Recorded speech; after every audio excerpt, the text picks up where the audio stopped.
So the next session with Jaime, we just saw a day before we saw five of the behavioral economics principles. We saw the other five. On the next day, the first one we saw was status quo. We don't like change. We don't like to do things differently. So we need to make things simple for our consumers when we are offering a value proposition. The bandwagon effect was also the one we saw. That is because we are social animals, so we follow what other people are doing. And we need to have that in our minds when we are doing a campaign or a proposition. The zero cost, we like things free, so using the word free helps a lot in selling the proposition. The ninth we saw was loss aversion.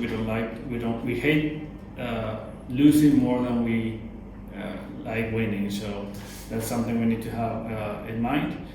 And the last one was recency, how an experience of a product is going to be, how you close that experience is going to be what sticks in your mind, and you need to have that in consideration when you're selling a product or a service. So yesterday, as part of the marketing insights, we looked at the ethnography impact on consumers and on companies. No? So a lot of global companies are actually purchasing smaller companies because they have the local knowledge and they can adapt it to the local needs. So a lot of our social cultures affect how we perceive things, and this is why companies need to adapt their own marketing to the local cultures.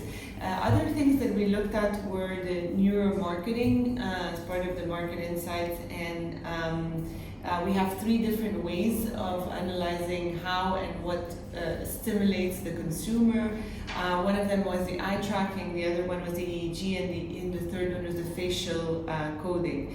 A few takeaways from there was that it's very important to make a customer smile, because this is the best thing. This is what they will take away. But the smile doesn't really travel, so it's a bit more difficult to transmit. Another takeaway is to actually think of ways to include the stimuli, so the different triggers, no? So the touch, the smell, the hearing. Also, companies want to create global ads, but those global ads, because they decrease costs, but that doesn't really fit in with all the cultural aspects. Yesterday, so we went to the flamenco restaurant, so we see the flamenco show. I learned, so like this, so grab apple and eating apple and screw the apple.